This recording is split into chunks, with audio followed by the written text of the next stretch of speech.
Alright folks, I've got the mattress in place here, just to unfold it and get it puffed up, but I wanted to show that we've got these metal bars in place. You can see those. They're something found at Home Depot. They're used for holding up conduit, water pipes, all kinds of things. So I put 3 of those in place, which you probably saw some of the other pictures. 2x6 over here. And then I just picked up some bed slats off of Amazon to go across, bolted each one in through this metal here. And that's going to be plenty sturdy. I also decided to use some of the leftover insulation from the floor just to go in between this.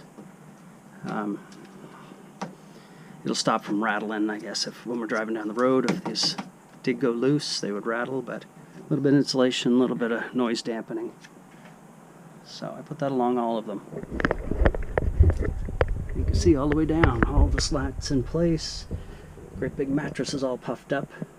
I do have to trim down the mattress because it is a little bit too wide. But I knew that when we got it. You can't get one that fits across here, so we'll trim some off on one of the ends. And it should be in good shape. So that's the bed platform in place now.